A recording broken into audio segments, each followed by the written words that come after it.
Hi friends! Today I wanted to talk a little bit on how to get through a crisis, but the tips I will be talking about are applicable to any sort of tough situation you might be going through, and they can also just be used in daily life just to help you thrive and progress and grow a little bit. So let's get right into it. The very first thing I want to say, just in general, before we talk about specific tips, is to please not let anybody tell you how you should be feeling or how you should be going through the situation. I will be giving you tips and other people can give you tips, but your process is your own process and nobody should be telling you for how long you should be feeling the way that you are feeling, how you should be feeling, how fast you should be dealing with the situation, any sort of thing like that. It is your thing, and only when you honor yourself in the way that you feel, however you feel for however long you feel, can you actually get up and take responsibility and change yourself or change the situation to have some sort of betterment.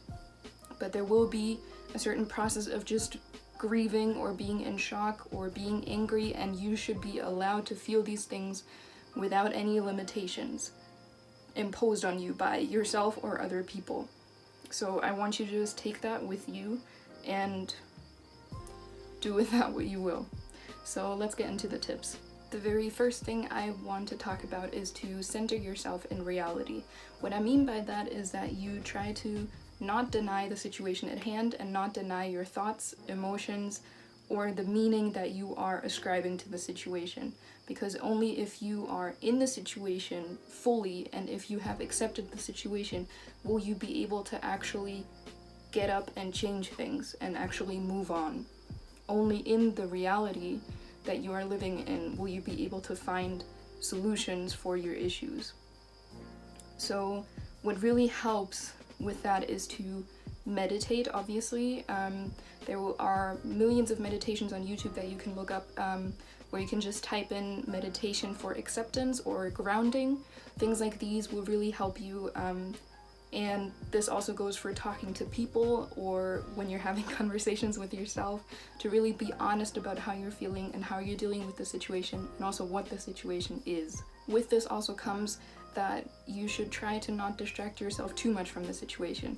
Distraction is fine, it's normal, and it's also needed every once in a while so that you can feel good, but distraction is not going to be a solution for the problem, as we all know, and so try to spend as much time as possible in the reality of the situation.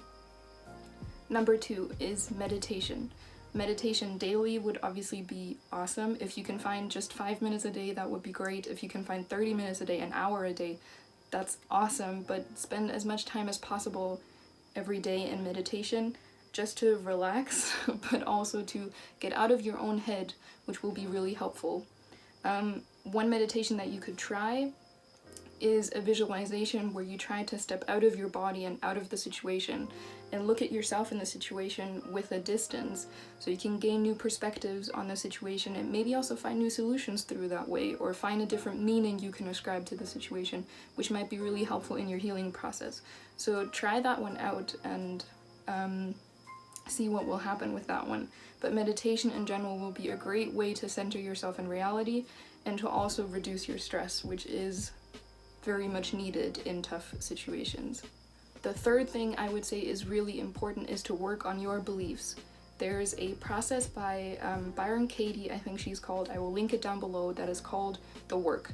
It's also an app which you can download from the App Store, and there you can plug in the belief that you are having and change it in 8 or so steps and gain a new belief that you can use. I think a lot of times in tough situations, we notice that we are having very negative thoughts, which is totally normal and it's completely okay. You're allowed to have those, but maybe you will find that there are certain thoughts that you are thinking over and over again, certain dominant negative thoughts that are not helping you at all because they're either false or they are not helping you to grow in this situation. And those are the types of beliefs that you can write down and then work on to change those. If you don't vibe with the work as a process, there's also a million other processes. You can probably just go on YouTube and look up other people's videos on how to change your beliefs. But that one will greatly help you to change your thinking, which is already leveling up from who you were before that situation happened. 4 is working on your sense of safety and control. I know that right now we are in a situation where we are asking for safety and control where there is none. But what we can have is a sense of safety and a sense of control. And obviously the very first thing everyone is going to tell you, and I will tell you too, is to have a routine. A daily routine, because it will give you a semblance of control. And it also develops self-trust if you show up for yourself every single day via this routine. Because you will show yourself, hey, I made the plan to wake up at 8 a.m. every single morning and I'm doing it. And with that, you will slowly build self-trust, which will also give you a feeling of safety and control within yourself. The second thing you can do to build a semblance of safety is to make a list of all the things that make you feel safe. Be it smells, be it certain people, be it books, movies, a certain temperature, nature, an animal, whatever it is, make a list of it, make it as long and as extensive as it can be, and then refer to that list every single time you need something to comfort you and to make you feel stable again, and really commit to doing the things on that list if you can daily. And maybe that will also be part of your routine, to have 15 minutes, 10 minutes, half an hour a day where you can just do activities or surround yourself by things that are on your safety list. The next thing I would really advise you to do is to talk more than you think you need to. Maybe you can get a professional to help you, which would obviously be awesome. If you have a professional and you can afford it, that's always the way to go. If not, then your community is who you should be talking to, be it your friends or your family. Really try to find people that are trustworthy and that make you feel safe, and invite them into your space. And really be honest about how you're feeling, because that will be able to forge true connection between you and the other person, which will be great for dealing with the situation, and they might also be able to help you with other perspectives or solutions for the issues that you are going through. 6. Maximize your self-care time. I know that everyone is talking about this as well, but it is with good reason. Try to spend as much time every single day doing things that feel good to you. And that also means good food, good workouts, maybe different workouts than you usually do. Nature, funny comedy shows on YouTube or on Netflix, it doesn't matter. Something that makes you feel like you are taking care of yourself. And try to maybe also make that part of your routine. Maybe at night, maybe early in the morning, maybe you need an afternoon pick-me-up. Try to find what works for you here, but try to incorporate it, and be it just 5 minutes to show yourself that you're here for yourself, you're taking care of yourself, and you're someone that you can rely on. 7. Find a balance between comfort and change. So comfort is obviously needed because everything is changing around you, everything is in flux, everything is unstable, and finding comfort is obviously necessary for you to feel good. Here you can also refer to your safety list. But at the same time, the world is changing, people around you are changing, maybe the situation is very unstable, and it might make you feel like you're being stuck if you yourself are not changing.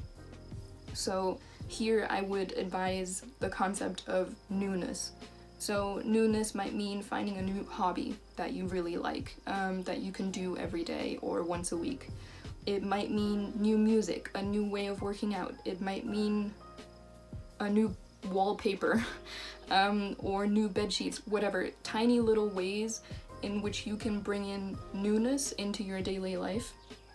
A new habit, a new book you're starting, whatever. Something to make you feel like you yourself are not stuck and are also changing, so that the momentum fits the situation. And these tiny little ways of showing yourself that you yourself are also changing, tiny little ways of incorporating new things into your life, it will really help you to not feel stuck. I promise you that. One of the most important things I would say is journaling. And journaling is the most important thing to me because it's where I've always seen the biggest change in myself, and it's where I find new solutions and new perspectives for the issues that I'm going through, and I'm learning the most about myself. And it's also a great way to spend your time in self-care. What you can do here is to have a release page or a release journal. You could have a release journal online, be it in your notes folder or whatever, or you can have it physically. And every single time very strong emotions are coming up or you're feeling very anxious, take the time to just vomit all of that onto the page and bleed yourself of the emotion, really writing everything down as it comes out in that moment. It doesn't matter what you're saying or how you're saying it. It's not meant to look pretty, just release, release, release. And when you're done with that, you can rip the paper up, delete it, burn it, whatever you have to do to kind of have a little mini release process of what you just wrote down, and you will feel lighter, I promise you that, and it will help you greatly. What you can also journal about is a list of all the possible perspectives you could have for the situation, or a list of different meanings you could attach to the situation and how you're dealing with it, and that might also help you to find new solutions. And a third thing you could journal on is to journal on what you are finding out in the situation that you definitely do not want in your life, or how you yourself do not want to be or deal with the situation at hand. Because if you find out what you don't want, you might just find out that the opposite of that is what you do want, or something similar to the opposite is what you do want. And getting clear on what you want will also help you to make decisions and to find solutions faster. And also have a sense of direction and stability again, because you can forge out a path for yourself. But for that, you first have to find out what you want, and journaling here can be a great way to do that. Number 9 would be to watch yourself on which addictions, cravings, or obsessions are coming up for you. Like, for example, spending too much time on your phone, or starting to eat a lot of unhealthy food. Whatever it is that is not actually making you feel better, or is not giving you any sort of progress, but that you're spending a lot of time on. And here I would say ask yourself if you can replace those addictions by something else. So for example, the time I spend on my phone, I will spend reading, or I will spend planting new things in my garden, whatever. Going out with a dog. Try to find little things that you can replace your addictions with, so that you still have fun. It shouldn't be a replacement that is something that you have to force yourself to do, or something that is very boring. It should be something that you really enjoy, but do replace your addictions and cravings so that it is something that actually makes you feel better and makes you feel like you are progressing and growing. The 10th advice / tip I can give is to have way more chill time and way more quiet time. I think a lot of times when tough situations come up, we try to bury ourselves in work or try to be as productive as possible, have a very elaborate 10,000 step routine every single day and a morning routine that starts at 4 a.m. All of these things are great for some people, but I think a lot of us just get really stressed out by these things, really frustrated, and we set ourselves standards that are not standards that we can meet. And I think what we need most when something bad is happening is rest. So if you need more time to sleep, then give yourself that. Try to find a way to make that happen. If you need more time alone, then give yourself that. If you need more time with other people doing nothing, then that is also cool. But try to find ways in which you can incorporate more relaxing and more downtime into your day. And with that also goes, if you're really busy, try to find ways to incorporate more quiet time, because that can also be very relaxing. So normally when I'm washing the dishes, or I'm doing laundry, or working out, or cleaning, whatever, I try to listen to a podcast, an audiobook, music, and there's a lot of stimulation going on. And maybe try in these times to do these things quietly, to just wash the dishes, and almost make that a meditation, because it will calm you down a lot as well, and show you how much time you actually have. Because if you're doing things quietly, it always seems like the time is actually spent doing that thing, so the time feels like stretched out, if that makes any sort of sense. So that also really helps with calming down. The next thing I would say is to do weekly resets or daily resets. A reset routine is basically something that you do to make yourself feel like the next day you're truly gonna start at 0 again. So that could be to clean up your space, to organize something, to go grocery shopping and clean everything, to declutter your laptop, to declutter your clothes. Try to find little ways in which you can organize your space digitally and physically, and make that a routine every Sunday, every Monday, or even daily, just tiny little things like a 5-minute tidy up. And try to incorporate these things to feel like you can start fresh again every single day. I think we're at number 12, I'm not sure, but what I think is one of the most important things to do as well next to journaling is to make a values list. You can go on Google and type in top values and you will find lists of like 100 or 50 values, and you can pick out the ones that speak to you, really look up the definitions and check which values are in accordance with you, and maybe make a list of your top 10. Maybe prioritize them, like those are my top 5 and those are the 5s that are in no particular order. But try to find those and put the list somewhere where you can see it, or store it on your laptop, and whenever you have to make a decision, be it a small one or a large important one, refer to that list so that you can, first of all, take a deep breath when you have to make a decision, which already calms you down, and then really step into your rational mind and think about which decision you actually have to make so that you can make a decision in accordance with your values. Because if you make that, you will never have to question your decisions in the future, saying, oh my god, I made the wrong choice or whatever, because you will have made the right choice at that moment according to your values, and it will relieve a lot of your stress in decision-making situations, especially in tough times where decisions are really important to make and you have to make them all the time, but you might not be thinking as rationally as you usually are. So this is something that really helps. Number 13 is to be explicit with the people around you and also with yourself, but especially with the people around you, about what you need and want. So if you right now need more physical touch with your friends, for example, then ask for that. Or if you need more alone time, ask for that as well. If you need someone to cook you something because you really could not stand cooking right now, then please ask for it. Most of the time people will be saying, yes, of course, I can do that for you. If not, try to find someone else that would love to do it for you, or try to find a way to meet your need or your want in some other way yourself. But be very explicit about what you want and what you need, and get those needs met as soon as possible, because it will help you to feel good, and it will help you to feel also like you are in control. And it also establishes connection with everyone else. It's also an invitation to the people in your life to ask you for what they want and for what they need, and it will take a lot of stress off of you to try to always figure out what everyone is needing and how you can help. It's just a nicer way to communicate and be very open with each other, and I think it'll be really helpful in all of your relationships. And the very last tip I have is to read. And reading books, I think a lot of times when we're in a tough situation, means reading a self-help book or a book on meditation or a book on crisis management, whatever. The self-help books are awesome, you should definitely read them, but I would also suggest spending a lot of time reading fiction, because reading stories, reading other people's life stories, is always really helpful. It's an example of how you yourself could be dealing with the situation, and it might also help you to feel understood or to find another perspective. What's also really, really helpful here is to not only read books from your own culture, but maybe also read books from other cultures, to kind of check out how you could see the situation differently or how you could be dealing with it differently.